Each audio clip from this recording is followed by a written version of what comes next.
Podcast is called False Confessions, and you can subscribe to it right now. And the fact is that it comes out February 19th. And on this podcast, it's a podcast hosted by Laura Nyrider and Steve Drizzen, who many people will remember from their roles on Making a Murderer. In the second season, they were really front and center the whole second season of Making a Murderer.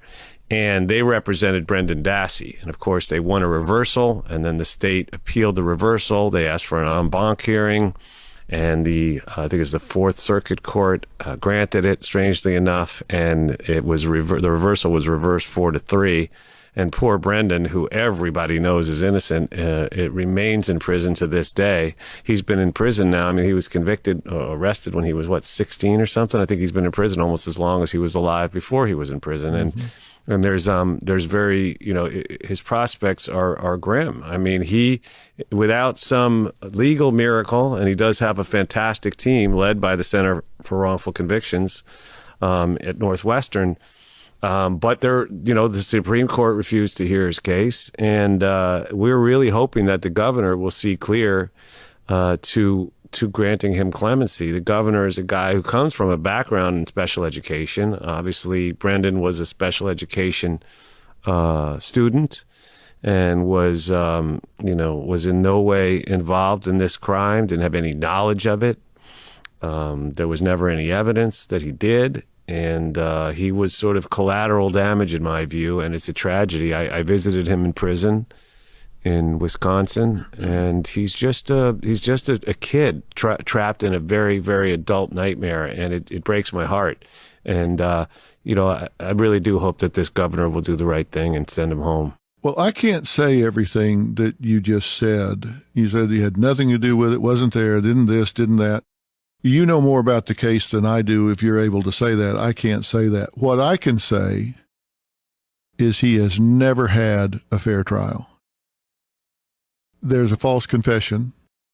He was fed the confession. He was led in the statements that he made. They were written for him. He went in without legal representation.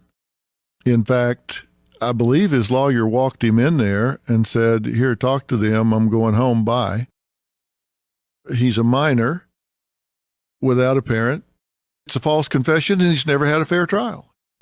And the false confession in his case is now being used because there's video of it, of course. And the video, well, I say of course, but there's some places where they still don't videotape interrogations. I believe they should videotape not only every interrogation, but I think they should videotape witness interrogations as well. But the fact is that Brendan's interrogation was so deeply flawed that it's now used in certain teachings at police departments as an example of what not to do, right? And I think it's very important that we highlight for your audience that in wrongful conviction cases where we've proved with scientific certainty that the individual who was convicted was in fact innocent, approximately 25% of those cases involve false confessions. And this is a crazy thing for people to process because I'm sure everyone listening is saying, well, I would never confess to a crime I didn't commit.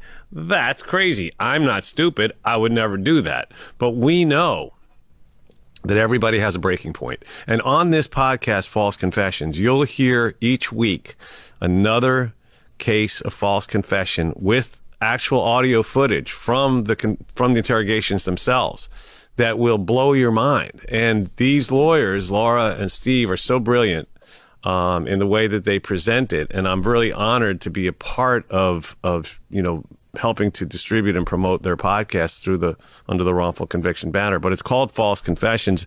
And these stories are insane. People you wouldn't think would ever confess. Military